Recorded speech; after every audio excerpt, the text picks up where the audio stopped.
If you watch any archival footage from East Germany, sooner or later you'll notice a Wartburg 353. Modest, quiet, with restrained styling. People who weren't familiar with cars often mistook it for a Moskvich or a Lada. But behind this unassuming appearance lies a fact almost no one knows. Wartburg is one of the oldest car brands in Europe. It existed long before the GDR, before the division of Germany, and it outlived them. Today, the story of the Wartburg 353, a symbol of the GDR that never managed to compete with Western cars.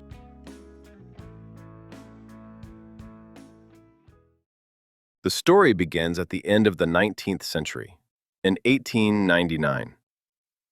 Ferdinand Porsche was working with the Austrian company Lohner on what became the world's first hybrid car.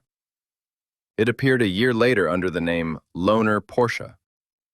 Around the same time, Henry Ford left his job at the Edison Illuminating Company and founded his first automobile business, the Detroit Automobile Company. In Germany, industrialist Heinrich Ehrhardt set up production of French-licensed Decoville cars at one of his factories. He gave them the name Wartburg, taken from the mountain and castle near Eisenach. This early chapter didn't last long. The cars were renamed Dixie, and later the brand and factory were acquired by BMW. After World War II, Thuringia ended up in the Soviet occupation zone. The plant continued building BMW cars under the Soviet-German company Avtovelo. Later, following a court decision in Dusseldorf, the cars were renamed EMW. The Eisenach plant was then combined with the former DKW facility in Chemnitz, and the enterprise received a new name, Automobilwerk Eisenach. Only by the mid-1950s did the Wartburg name return. The first Wartburg of the socialist era in East Germany was a heavily updated small car based on the IFA F9, released as the Wartburg 311. But it wasn't that car that became the most famous Wartburg. Starting in 1966, the Eisenach plant began building the now iconic 353, the model most people mean when they say Wartburg. The first version was a four-door sedan, and 2 years later, it was joined by a wagon known as the Tourist. The design of the new model came from the Italian studio Michelati. Despite the very modest budget the East German engineers brought to Italy, the result turned out surprisingly solid. Compared with the round-bodied 311, the 353 looked far more modern, even progressive by the standards of the mid-1960s. The lines were straight, and the headlights were rectangular, very much in tune with contemporary styling. But the most interesting part of the Wartburg 353 wasn't how it looked. Just like its contemporary from the same side of Germany, the Trabant 601, the Wartburg used an unconventional construction. The first major thing that set the Wartburg apart from most cars in its class was its frame. Yes, the Wartburg was a body-on-frame car, and the factory rated the frame's service life at 25 years. It was a strong, load-bearing structure, while many of the outer panels could be removed easily. All major components were mounted directly to the frame, a layout that traced back to pre-war automotive practice. The body sat on 10 rubber mounts and served only to carry the driver, passengers, and cargo. It wasn't a structural element. Because the body panels were bolted on, collision repairs often didn't require welding. Like the Trabant, the Wartburg 353 used a two-stroke engine, but not a two-cylinder air-cooled one. It had 3 cylinders and water cooling. The two-stroke layout meant it had almost no valve train and didn't need a separate lubrication system. At the same time, the 3-cylinder water-cooled engine ran noticeably quieter than the Trabant's 2-cylinder air-cooled unit.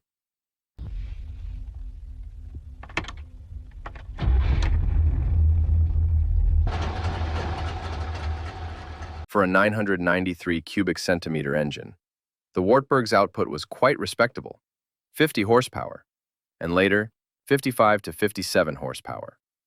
In terms of specific output, it actually outperformed many four-stroke engines of the time.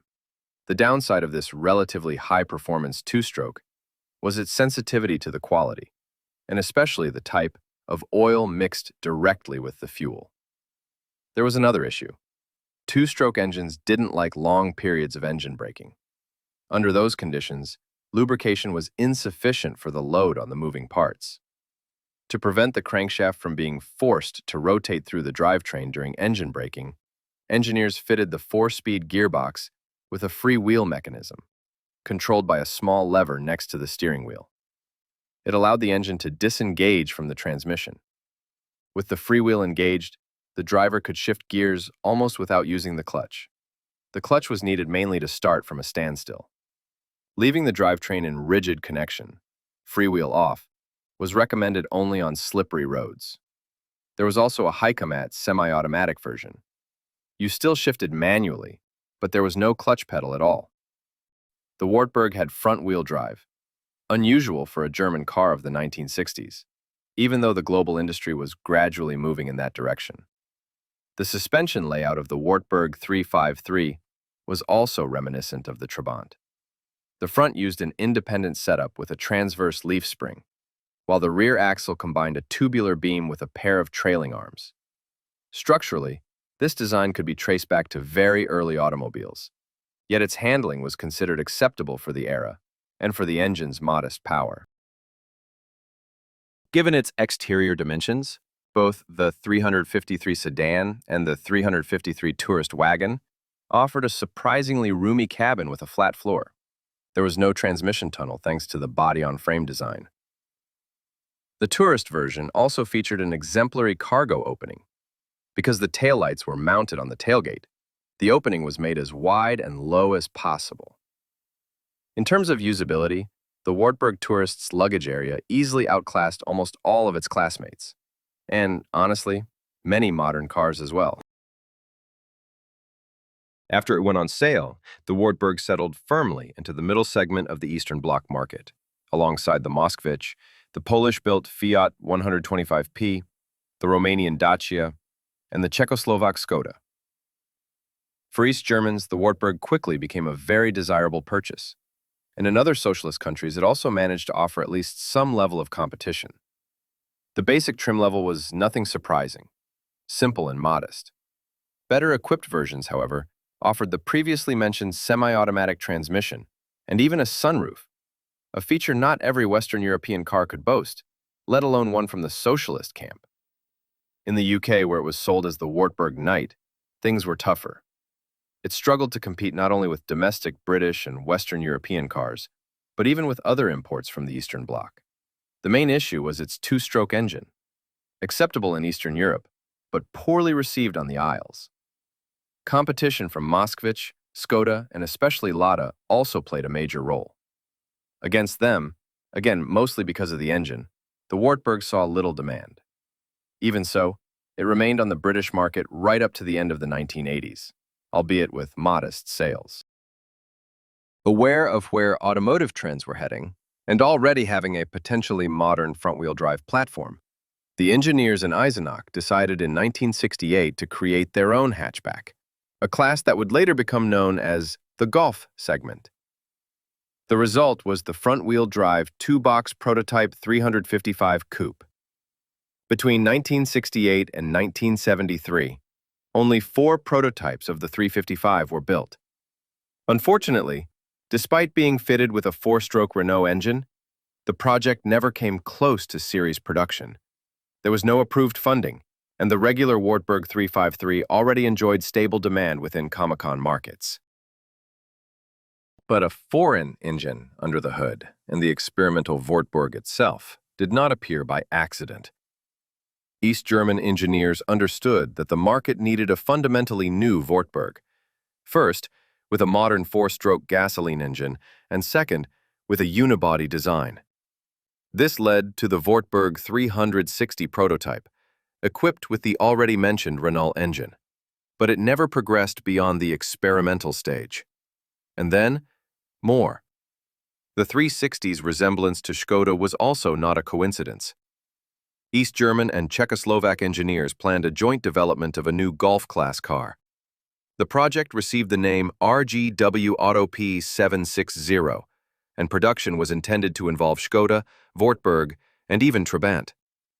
On the East German side, The previously mentioned 355 prototype was taken as a basis, lightly updated and repainted in bright green. But, as you've likely guessed, the project was cancelled. A year later, in 1978, another almost desperate attempt was made to modernize Wartburg with another prototype, the 610M. It shared much with the 360 and featured a more streamlined exterior, again intended to house Renault mechanicals. Unfortunately, this model also had virtually no chance of reaching production. With this prototype, the circle essentially closed.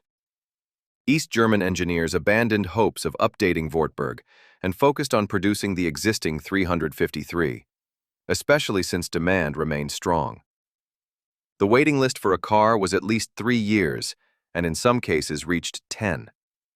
In its home market of the GDR, the Wartburg cost about 1.5 times more than the even more basic Trabant, but was noticeably cheaper than the Soviet Lada.